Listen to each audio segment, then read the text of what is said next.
Mari kita buka hati dan teduhkan hati di hadapan Tuhan. Kita sambut firman-Nya dengan sukacita. Sebab kalau Allah masih berfirman sampai hari ini, itu berarti ada maksud Allah bagi kita. Supaya hidup kita berpadanan dengan Injil Kristus. Mari kita berdoa.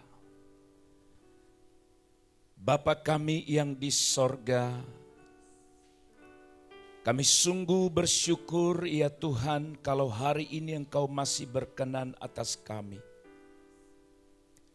Memberikan kami kesempatan untuk datang ke rumah-Mu.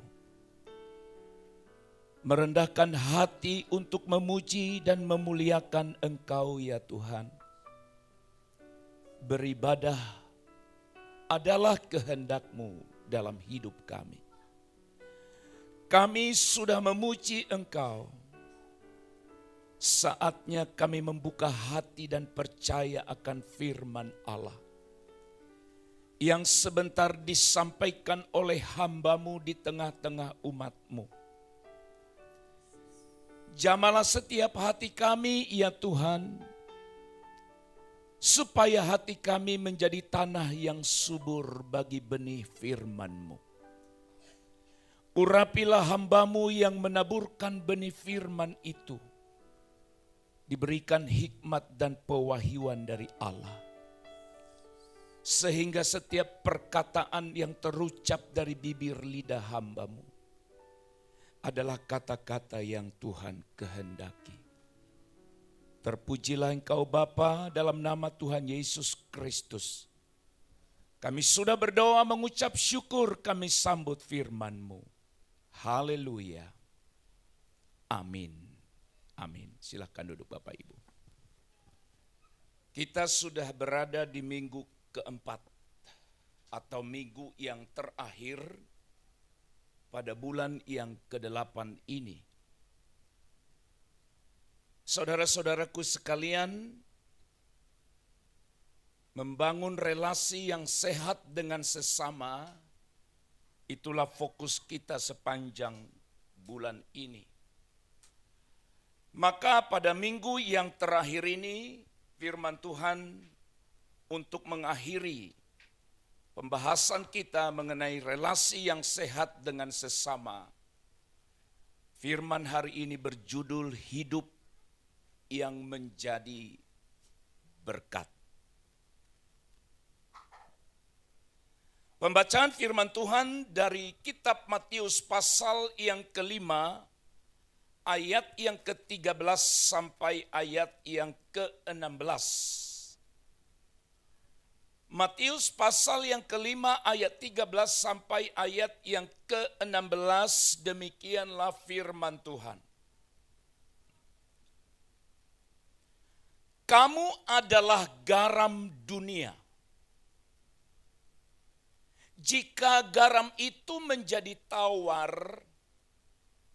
dengan apakah ia diasinkan? Tidak ada lagi gunanya selain dibuang dan diinjak orang. Kamu adalah terang dunia.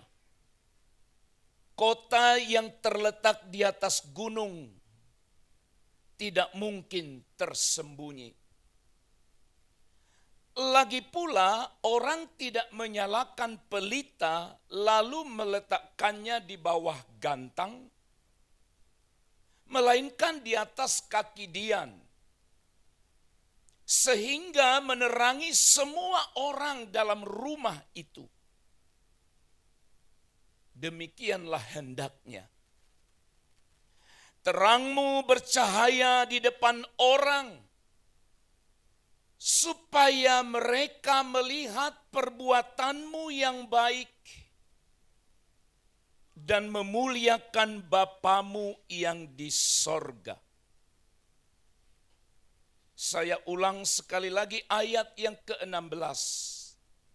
Demikianlah hendaknya terangmu bercahaya di depan orang, supaya mereka melihat perbuatanmu yang baik dan memuliakan Bapamu yang di sorga. Amin. Amin. Bapak dan Ibu saudaraku sekalian, mari kita kembali mengingat identitas kita sebagai orang Kristen, di mana hidup Kristen kita adalah hidup yang berarti karena telah ditebus dengan darah Kristus. Sekali lagi ingatlah saudara-saudara, siapa saudara dan saya dulu.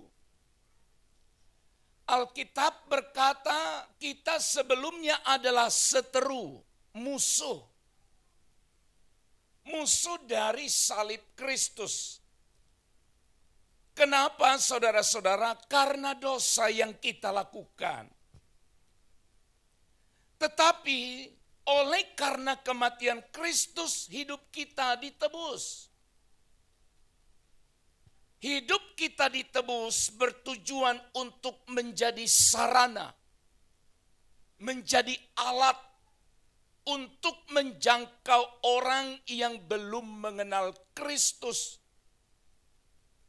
supaya mereka juga mengalami pengalaman yang sama, hal yang sama, yaitu anugerah dari Allah, yaitu menjadi murid Kristus yang sejati. Menjadi murid Tuhan yang sejati. Dan saudara-saudara, hidup kita berubah atau perubahan hidup itu dikerjakan atau merupakan karya daripada Roh Kudus. Karya atau perbuatan dari Roh Kudus yang seharusnya nampak dan bisa dirasakan oleh orang yang ada di sekitar kita.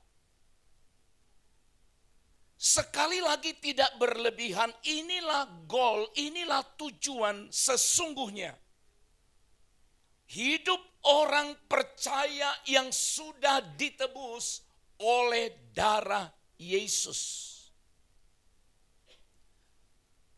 Oleh sebab itu saudara-saudara, kita harus berusaha bahwa kita harus menghasilkan apa yang disebut dengan buah pertobatan. Yaitu hidup kita menjadi berkat bagi semua orang. Hidup kita menjadi berkat bagi semua orang. Lalu bagaimana hidup kita menjadi berkat bagi orang lain? Sesuai dengan teks yang kita baca ini. Dari pembacaan firman ini saudara-saudara, kita pelajari 3 kebenaran yang mengajarkan kita bagaimana kita hidup atau bagaimana hidup kita menjadi berkat bagi orang lain. Yang pertama Bapak Ibu Saudara-saudara, hidup yang menjadi berkat itu dimulai dari yang pertama, yaitu hidup kita menjadi garam dunia. Ayat yang ke-13 firman berkata, kamu adalah garam dunia. Hidup menjadi garam dunia. Dan tahukah saudara bahwa perkataan ini, pernyataan ini adalah pernyataan dari Yesus Kristus sendiri. Saudara-saudara, bukan tanpa alasan, tanpa makna, Yesus mengatakan bahwa orang percaya sesungguhnya dia harus menjadi garam. Menjadi garam bagi semua orang. Itu tujuan yang Kristus harapkan ada dalam hidup saudara dan saya. Kenapa Yesus berkata kamu adalah garam? Saudara-saudara, garam itu diperlukan untuk melezatkan. Garam itu diperlukan untuk memberi rasa supaya tidak hambar makanan itu. Dan selain itu juga saudara-saudara, garam itu dipergunakan untuk mencegah, untuk mengatasi pembusukan yang terjadi di dalam makanan. Bisakah saudara bayangkan makanan yang dilengkapi dengan bumbu? Segala bumbu ada dalam masakan itu, tetapi ada satu yang kita tidak buat, yaitu garam. Maka saya percaya masakan kita pun tidak punya rasa. Dengan kata lain kita berkata makanannya hambar. Barangkali juga saudara pernah melakukan hal yang sama, memberi garam lebih kepada sebutlah ikan atau daging, yang bertujuan supaya ikan atau daging ini tidak cepat membusuk. Maka dibuatlah garam lebih. Jadi saudara-saudara, itu fungsi yang utama dari apa yang disebut Kristus. Kamu adalah garam. Garam untuk melezatkan, memberi rasa supaya tidak hambar dan juga mencegah atau memperlambat pembusukan. Saudara-saudara. Lalu bagaimana dengan kita sebagai orang percaya di mana Kristus berkata kamu adalah garam dunia? Saudara-saudara, keberadaan gereja, keberadaan orang percaya di tengah-tengah dunia atau masyarakat yang luas ini, saudara dan saya dipanggil untuk memberi rasa bagi kehidupan yang sudah atau sedang tawar oleh tantangan hidup yang begitu luar biasa. Memberi rasa. Kenapa? Ada banyak orang yang sudah tawar. Ada banyak orang yang hidupnya sudah hambar, tidak tahu lagi mau ngapain ada di dunia ini. Dan simak baik-baik, kalau saudara hidup di dunia ini hanya untuk makan dan minum lalu menunggu kematian. Betapa celakanya kita hidup seperti itu. Orang berkata yang penting aku tercukupi makan, tercukupi minum, apa yang kuperlukan aku miliki. Tujuan hidup kita diciptakan Allah tidak berhenti di situ. Tapi Yesus berkata kamu adalah garam dunia. Lihat orang-orang di sekelilingmu yang mungkin sudah tawar, yang mungkin sudah tidak tahu lagi arah hidupnya mau kemana. Maka saudara dan saya dipanggil untuk menjadi teladan yang saleh dan harus melawan kebebrokan moral, kecurangan yang nyata dalam masyarakat. Untuk itulah saudara dan saya dipanggil oleh Tuhan. Kalau kondisi situasi seperti ini sedang kita hadapi di sekitar kita, maka kita memberikan rasa, mengangkat kehambaran, mengangkat kesuaman. Maka hidup saudara, hidup saya sudah menjadi berkat. Namun saudara-saudara, jangan engkau membuat tawar, berarti engkau berubah. Yang dipanggil menjadi garam tapi kita ubah supaya tidak menjadi garam. Berarti kalau kita membuat orang supaya tawar hatinya yang tadinya bersemangat dan bergairah, lalu kita mengubahnya menjadi tawar, berarti kita sedang melawan, sedang memberontak terhadap firman Allah yang berkata kamu garam. Seharusnya kita memberi rasa. Seharusnya saudara hadir di tengah masyarakat dimanapun saudara, mengangkat kehambaran itu. Ada orang yang sudah mulai dalam kutip sedang membusuk, dalam arti membusuk. Tidak ada lagi arti hidupnya. Seperti tadi saya katakan, selain menunggu saat kematian yang sedang dia nantikan. Saudara-saudara, tidak mudah Oleh sebab itu setiap kita siapapun mulai dari yang termuda sampai yang tertua. Adakah di komunitasmu orang yang sedang bersemangat, bergairah? Sekali lagi, adakah di komunitasmu ada orang yang bersemangat, yang pikirannya, hatinya tulus? Lalu saudara datang mengubahnya, membusukkannya. Engkau sedang melawan ketetapan firman yang berkata kamu adalah garam. Yang seharusnya kita lakukan adalah kebalikannya. Kemana saudara pergi? Ada orang sedang tawar hatinya. Maka saudara dan saya sebagai garam memberi rasa bagi kehidupan yang sedang tawar. Itulah sebabnya Kristus berkata kamu adalah garam dunia. Hidup yang menjadi berkat di tengah banyak orang. Kita harus berfungsi layaknya seperti garam. Memberi pengaruh positif. Memberi rasa yang baik. Membawa orang keluar dari kehidupan yang menuju kepada kematian kekal. Yang kedua. Apa yang harus kita lakukan agar hidup kita menjadi berkat sesuai dengan firman ini. Yang kedua adalah hidup menjadi terang dunia. Ayat yang ke-14 berkata kamu adalah terang dunia. Kota yang terletak di atas gunung tidak mungkin tersembunyi. Kamu adalah terang dunia. Saudara-saudara, dari mana terang ada pada kita? Kita harus kembali kepada awal pemahaman kita bahwa Yesus adalah sumber cahaya, sumber terang. Menjadi terang dunia berarti kita menunjukkan sikap hidup sebagai pengikut teladan yang kita teladani dari sang terang itu, yaitu Yesus Kristus sendiri.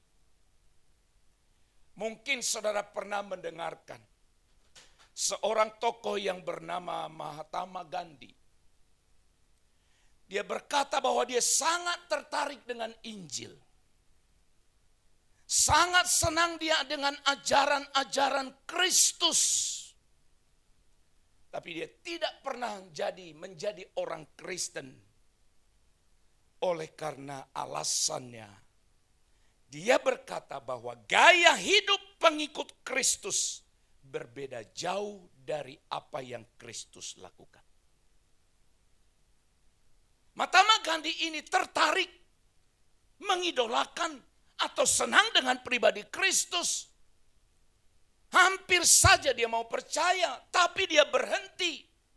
Melihat menjadi tawar hatinya. Oleh karena apa saudara? Oleh karena dia melihat dan berkata bahwa sebagai pengikut Kristus, orang-orang yang mengaku dirinya sebagai pengikut Kristus tidak hidup layaknya sebagai sang guru yang mereka ikuti, yaitu Yesus Kristus. Tantangan tidak mudah. Setiap kita dengan bangga berkata, aku adalah anak Tuhan, amin. Setiap kita dengan bangga berkata, aku adalah milik Kristus, murid Tuhan, haleluya. Tapi hidupmu seperti siapa? Seperti Kristus kah atau seperti yang lain? Kita harus menjadi teladan atau meneladani gaya hidup Kristus. Orang percaya secara positif berfungsi sebagai penerang dunia yang sedang berada dalam gelap. Saudara-saudara, dunia ini sekarang sedang gelap. Gelap itu artinya orang tidak takut lagi berdosa. Orang tidak takut lagi melanggar ketetapan Allah. Walaupun dia tahu itu ketetapan Allah. Orang sudah tidak takut lagi dengan itu. Saya mau kasih tahu. Kalau hatimu sudah tidak takut lagi melanggar ketetapan Allah. Dengar. Suara hatimu, hati nuranimu, tidak ada lagi perasaan takut. Ketika engkau melanggar ketetapan Allah yang engkau percayai. Itu berarti terang sudah tidak ada pada kita dan kita sedang menuju pada hidup yang disebut dengan kegelapan. Saudaraku sekalian, hari-hari ini dunia makin bertambah jahat. Sekali lagi hari-hari ini dunia makin bertambah gelap. Maka siapakah yang akan membawa terang? Yesus berkata, kamu adalah terang dunia. Sebagai terang dunia, maka orang percaya dimaksudkan untuk menerangi dan membawa terang kepada sekeliling kita, kepada dunia, kepada orang di sekeliling kita, supaya mereka hidup atau keluar dari kegelapan kepada terang. Haleluya. Terang Kristus harus bersinar melalui kehidupan kita. Inilah yang disebut dengan hidup yang menjadi berkat. Terang Kristus yang ada pada kita harus bersinar melalui kehidupan kita. Sebuah ungkapan berkata, lebih baik menyalakan sebuah lilin daripada mengutuki kegelapan. Apapun yang saudara katakan tentang sebuah ruangan yang gelap, teori apapun yang saudara bahas di dalam sebuah kegelapan, tidak akan berubah gelap itu, kecuali saudara mengambil lilin, nyala api, lalu membawanya dalam kegelapan itu, walaupun mungkin sangat kecil. Sekali lagi, walaupun mungkin sangat kecil nyawanya. Tapi kegelapan yang atau nyala api, nyala lilin yang kecil itu akan mampu membawa sebuah perubahan di tengah gelap yang sangat luar biasa gelap. Saudaraku, katakan pada dirimu hari ini, ternyata aku ini dituntut oleh Tuhan supaya menerangi dunia, menerangi sekitar saya yang sedang dalam kegelapan. Ini Kristus sendiri yang berkata. Yang terakhir, ketiga. Hidup yang menjadi berkat. Yesus berkata bahwa kita memiliki hidup yang bercahaya. Hidup kita harus memancarkan cahaya. Ayat yang ke-16 berkata, demikianlah hendaknya terangmu bercahaya di depan orang, supaya mereka melihat perbuatanmu yang baik.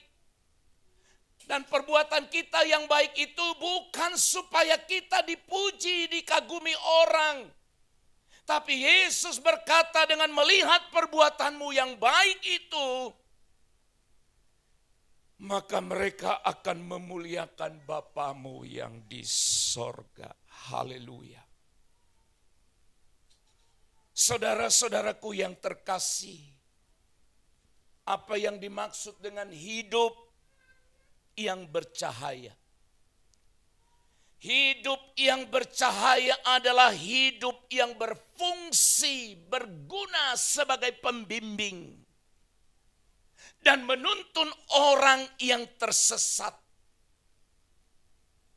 Kita memberi pengharapan, memberi nasihat, serta memotivasi mereka.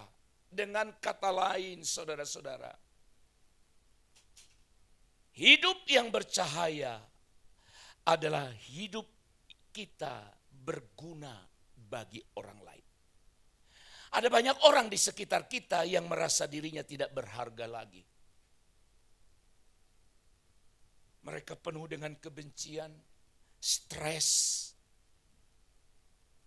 Ya saudara-saudara, bersyukurlah. Makanya saudara, jangan pernah bilang, kenapa kau tidak ke gereja, banyak sekali persoalan saya. Itu salah. Berapa sering kali saya tanya jemaat di sini, Bu, kenapa tidak ke gereja? Banyak sekali pergumulan kami, Pak. Saya nggak ngerti alasan ini jadi seperti itu ya. Saya mungkin beda dengan dia dalam memahaminya. Kalau bagi saya malah sebaliknya.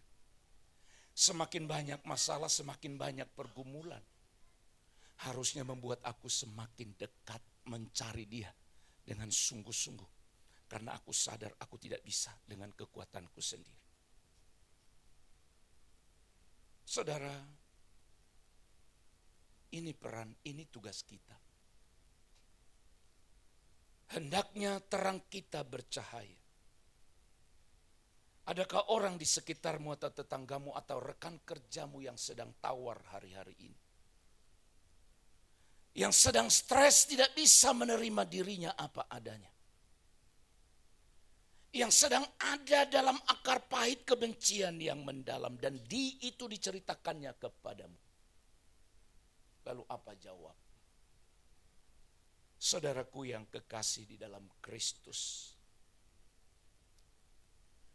Bagaimana terang kita itu harus bercahaya.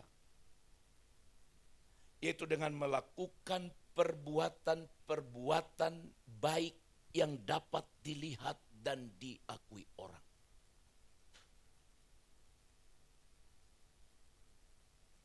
Saya tertarik dengan satu kalimat yang pernah diungkapkan ya Bapak Dr. Paul Lumban Tobing di bulan Januari yang lalu pernah khotbah di sini. Dia bilang apa? Kalau kamu tidak bisa membantu, jangan ganggu. Kamu tidak bisa berbuat apa-apa, minimal kau jangan ganggu. Itu bagus, saya renung-renungkan. Artinya saudara-saudara, kalau kita tidak bisa lakukan sesuatu, ya udah, enggak apa-apa. Tapi jangan ganggu lagi. Sudah tidak berbuat apa-apa, lalu kita mengganggunya. Siapapun saudara tanya, tidak akan pernah orang berkata, selain orang yang sedang stres, bahwa hidupmu berguna. Hidupmu menjadi berkat. Perbuatan baik itu merupakan kabar baik bagi orang yang tidak mengalaminya.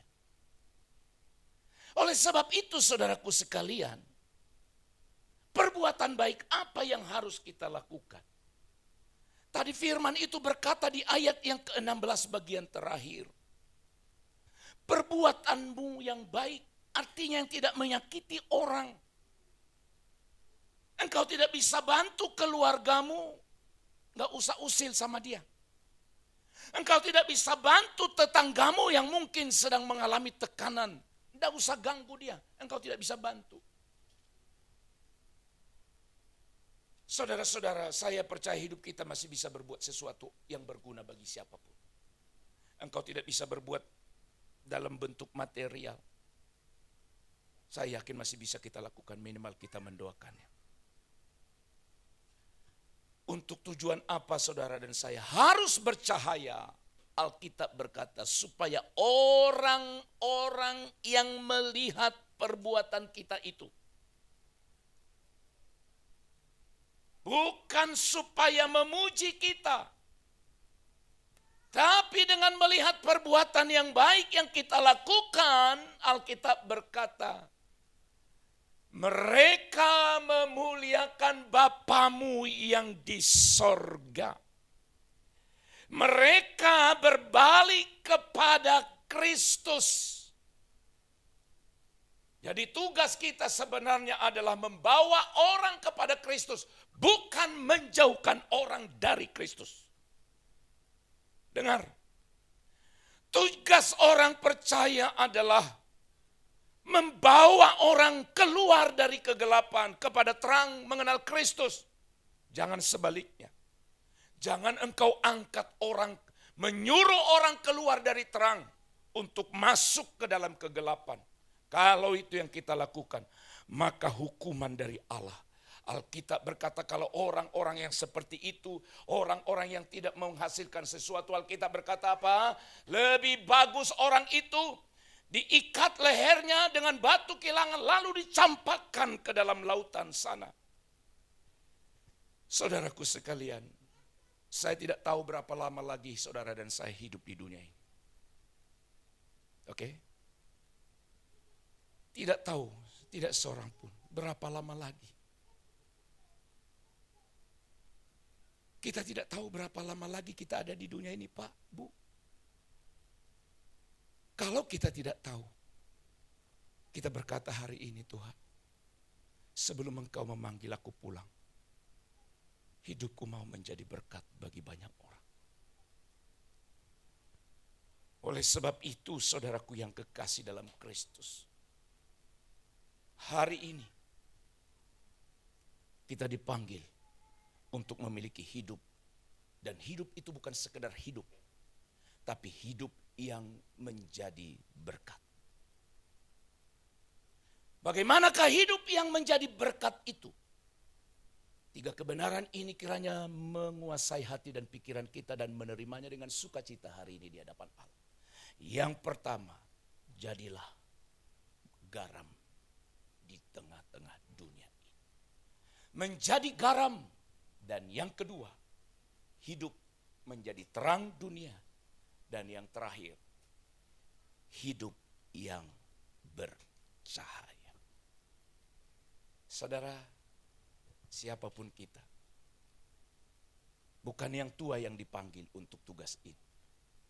Bukan hamba Tuhan, bukan pendeta yang dipanggil saja untuk tugas ini. Tapi seperti tadi saya katakan di awal, adalah setiap orang yang merasa dirinya sudah ditebus oleh darah Yesus. Dan kita sudah mengenal Kristus dan terang Kristus ada pada kita. Dan kita adalah murid Kristus. Maka hidup kita harus mencerminkan Sang Guru Agung yang menjadi Guru Agung, menjadi idola kita, yaitu Yesus Kristus. Dan dialah yang berkata, kamu adalah garam dunia, kamu adalah terang dunia. Dan dia juga yang berkata, hendaknya hidupmu bercahaya. Amin. Kita tunduk kepala dan berdoa. Bapa, kami bersyukur atas firman-Mu yang mengingatkan kami kembali. Supaya kami tidak lupa akan identitas kami sebagai murid Kristus yang sudah Engkau tebus dengan darah-Mu.